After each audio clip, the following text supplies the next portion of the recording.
Power secretaries not attending meetings on the 10th of each month. Probably similar rules will apply also to power ministers not joining these meetings. I hope the power secretaries can convey it to their power ministers respectively, because I take these meetings very seriously and I would have liked to have a full house, full attendance. Therefore, all the more I appreciate the honorable ministers who have joined us from different states, the officials from various states who have come all the way to Cochin. I was told there's a lot of connectivity difficulty and it's not easy to get flights. Some of my own colleagues were not getting flight connections easily. But I do believe the spirit of Team India that we are trying to work with, the spirit with which all of us in the last 17 months have moved beyond politics and looked at our joint endeavors and the efforts as one family, where economics, good governance and the welfare of the people of India have prevailed over politics.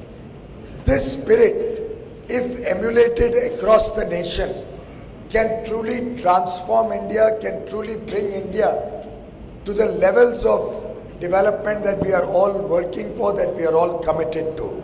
So therefore, a very, very warm welcome and my personal appreciation for all of you to have joined us in Kochi this morning for this very important and very timely Power Ministers Conference.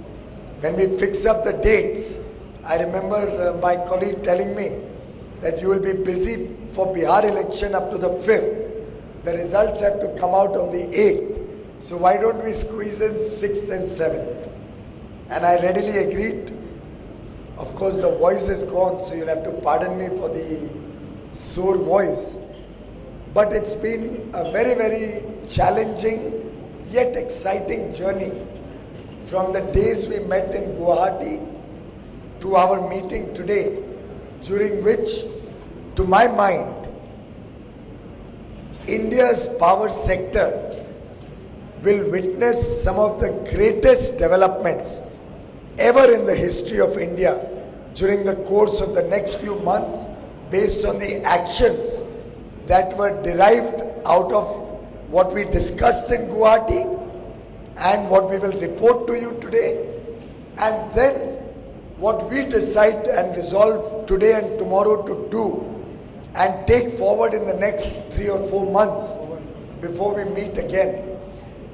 These 7 or 8 months, the 4 months between Guwahati and now, and the 4 months between now and the next conference, to my mind will define the future of the power sector in India, will define the roadmap to achieving 24/7 affordable energy access to every citizen of India, and will define our own satisfaction that we as a team have delivered what the people expect of us, what we are voted into power for, and what the rest of the team sitting here is working for. After all, to all of us working in government, be it the ministers, be it officials, all of us are public servants, and our first and foremost duty is to the public, to the people of India. In that sense, I will not go into all the details of the power sector. We'll have enough presentations. The honorable secretaries have spoken before me. But I would like to acknowledge here today, and we are in a very auspicious period where we are going to have celebrations of festivals. We've had some festivals gone by. We have a series of festivals coming ahead. Dasara and other festivals went by. We have Diwali, we have Christmas. It is that festive period of the year where I would like to place on record that I have the best team in the government, both in India or in the states, working together in partnership like a family. The best team of ministers sitting before me, the best teams of officials, whether of the central government or the state governments, the best teams in the public sector undertakings, both at the center and the states, the best team of employees, whether managers, whether workers, all of them put together, working with dedication, working with a commitment to make a difference to the lives of the people of India. And I compliment all of you for your hard work, for your commitment, for your efforts, and I am convinced for your success in the days to come. In fact, there are some workmen who I saw were agitating outside the venue. I respect their sentiments. I'll be calling their leaders to come and meet me after some time, as soon as the inaugural program is over, because I'd like to understand and hear from them what their issues are. And this government is a responsive government. We are open to ideas. All of you have interacted with me at different forums. I'm happy to listen to alternate viewpoints. I'm happy to correct myself if I believe that there could be a better way to do a certain thing. And I'm happy to engage with all voices to discuss and debate what ultimately is in the best interests of the people of India. And I will not allow any wavering from that end objective. And it is with that end objective to get the welfare of the people of India into the power sector as the prime and foremost duty of all of us, that we have yesterday in the Union Cabinet, under the leadership of Prime Minister Narendra Modi, finalized UDAY, the Ujjwal Discom Assurance Yojana, a scheme for the financial turnaround and efficient working of the power distribution companies, which is significantly and completely different from any other effort in the past. It's a scheme that has not been driven from the top and forced upon anybody. It has evolved out of consultations, out of stakeholder involvement. I have personally had a series of meetings with chief ministers, power ministers, chief secretaries, finance secretaries, power secretaries, officials of DISCOMs. I've met power producers, I've met the coal officials, the renewable energy stakeholders, hydro, wind, solar, biomass. After taking all the stakeholders on board, after calibrating the views of everybody concerned, after trying as far as possible, to the best of my ability, making changes and adjustments to suit specific state interests. Maybe at the end of the day, some of us may have certain viewpoints which may not be entirely covered within a framework. But when a framework is created, which in the spirit of competitive federalism, but also collaborative Team India spirit, in that spirit when we are working, there will obviously be certain things where everybody cannot be accommodated. But I can reassure all my colleagues in this room here today, and through you to those who have not attended here today, power secretaries not attending meetings on the 10th of each month. Probably similar rules will apply also to power ministers not joining these meetings. I hope the power secretaries can convey it to their power ministers respectively, because I take these meetings very seriously and I would have liked to have a full house, full attendance. Therefore, all the more I appreciate the honorable ministers who have joined us from different states, the officials from various states who have come all the way to Cochin. I was told there's a lot of connectivity difficulty and it's not easy to get flights. Some of my own colleagues were not getting flight connections easily. But I do believe the spirit of Team India that we are trying to work with, the spirit with which all of us in the last 17 months have moved beyond politics and looked at our joint endeavors and the efforts as one family, where economics, good governance, and the welfare of the people of India have prevailed over politics. This spirit, if emulated across the nation, can truly transform India, can truly bring India to the levels of development that we are all working for, that we are all committed to.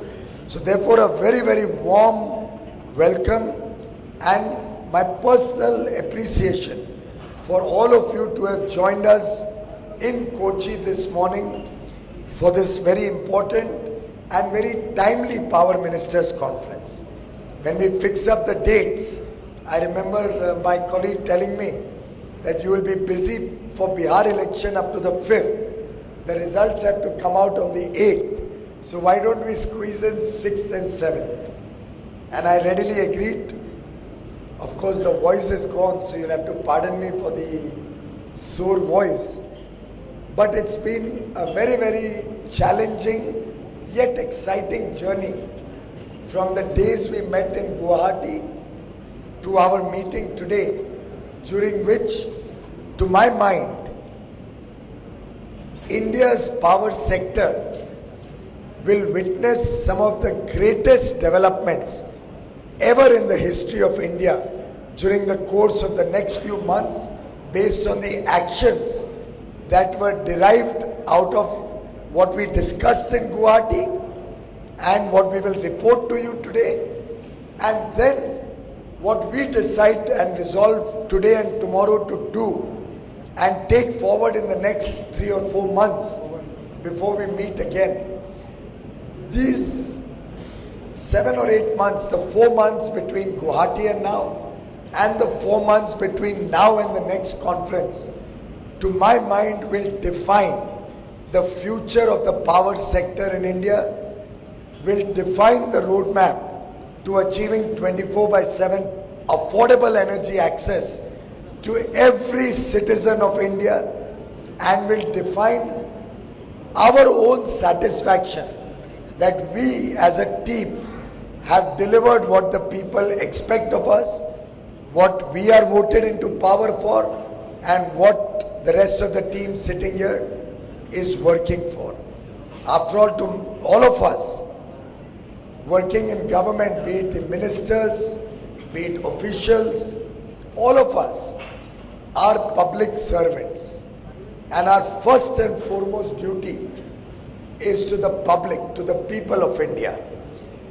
In that sense, I will not go into all the details of the power sector. We'll have enough presentations. The Honorable Secretaries have spoken before me.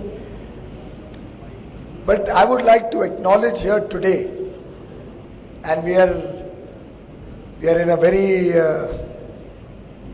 auspicious period where we are going to have celebrations of festivals. We've had some festivals gone by. We have a series of festivals coming ahead. Dasara and other festivals went by. We have Diwali, we have Christmas. It is that festive period of the year where I would like to place on record that I have the best team in the government, both in India or in the states, working together in partnership like a family. The best team of ministers sitting before me, the best teams of officials, whether of the central government or the state governments, the best teams in the public sector undertakings, both at the center and the states, the best team of employees, whether managers, whether workers, all of them put together, working with dedication, working with a commitment to make a difference to the lives of the people of India. And I compliment all of you for your hard work, for your commitment, for your efforts, and I am convinced for your success in the days to come. In fact, there are some workmen who I saw were agitating outside the venue. I respect their sentiments. I'll be calling their leaders to come and meet me after some time, as soon as the inaugural program is over, because I'd like to understand and hear from them what their issues are. And this government is a responsive government. We are open to ideas. All of you have interacted with me at different forums. I'm happy to listen to alternate viewpoints. I'm happy to correct myself if I believe that there could be a better way to do a certain thing.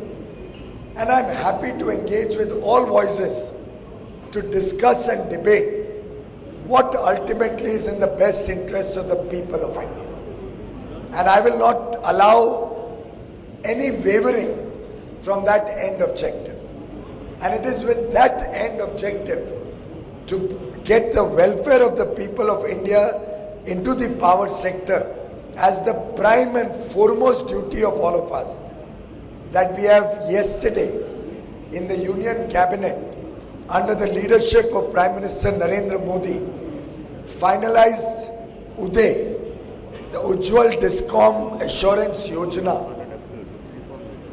a scheme for the financial turnaround and efficient working of the power distribution companies, which is significantly and completely different from any other effort in the past. It's a scheme that has not been driven from the top and forced upon anybody. It has evolved out of consultations, out of stakeholder involvement.